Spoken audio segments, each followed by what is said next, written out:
आज भी हमारे समाज में कुछ ऐसे विषय हैं जिनके बारे में बात करने पर लोग कतराते हैं, जिनमें सभी महिलाओं को हर महीने होने वाली मासिक धर्म भी शामिल है। इसे लेकर कई तरह की गलत फहमियां फैली हुई है। समाज का एक तब उस समय मासिक धर्म में रहने वाली महिलाओं को अछूत तक करार दे देते थे। नमस्कार दोस्तों, आप देख रहे हैं धर्म विचार यूट्यूब चैनल और आप श्री राम के भक्त हैं तो कमेंट में जय श्री राम जरूर लिखना। जहां इस वक्त महिलाओं को सबसे ज्यादा मानसिक और शारीरिक देखभाल की जरूरत होती है, तो वहीं उल्टा उनके साथ ऐसा व्यवहार किया जाता है जैसे मासिक धर्म कोई लाइलाज बीमारी हो, कोई पाप हो, महिलाओं को मिला कोई श्राप हो। लेकिन सवाल है कि क्या वाकई में ये श्राप है, और अगर इसे श्राप कहा भी जाता है तो ये श्राप महिलाओं को ही क्यों झेलना पड़ा, जबकि असल में इसका जिम्मेदार कोई और ही है।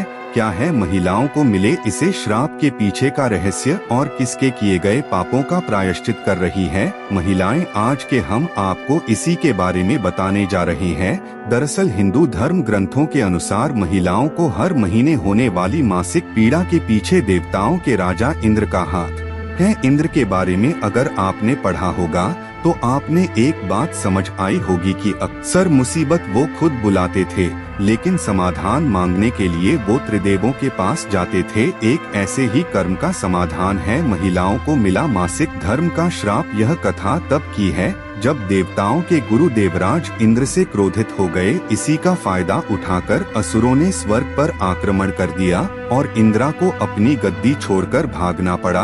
तब इस समस्या का निवारण करते हुए ब्रह्मा ने उन्हें कहा कि उन्हें किसी ब्रह्मज्ञानी की सेवा करनी चाहिए, जिससे उनकी गद्दी उन्हें वापस मिल सकती है। इस आज्ञा का पालन करने के लिए इंद्रदेव ने एक ब्रह्मज्ञानी की सेवा करनी शुरू की, लेकिन इस बात से इंद्र अनजान थे कि उस ब्रह्मज्ञानी की माता असुर थी और इसलिए उसके मन में असुरों के लिए विशेष स्थान था और इसलिए वह इंद्रदेव की सारी हवन सामग्री देवताओं की जगह असुरों को चढ़ा रहा था। जब इंद्र को इस बात का पता चला तो उन्होंने क्रोधित होकर उस ब्रह्मज्ञानी की हत्या कर दी। इसकी वजह से इंद्रदेव पर ब्रह्म हत्या का पाप चढ़ गया, जो एक राक्षस के रूप में उनके पीछे पड़ गया। इससे छुटकारा पाने के लिए इंद्रदेव ने खुद को एक फूल में छुपा लिया और 1,00,000 वर्षों तक भगवान विष्णु की तपस्या की। भगवान ने खुश होकर इंद्रदेव को बचा लिया, पर पाप से छुटकारे के लिए उपाय सुझाया। भगवान ने इंद्रदेव से कहा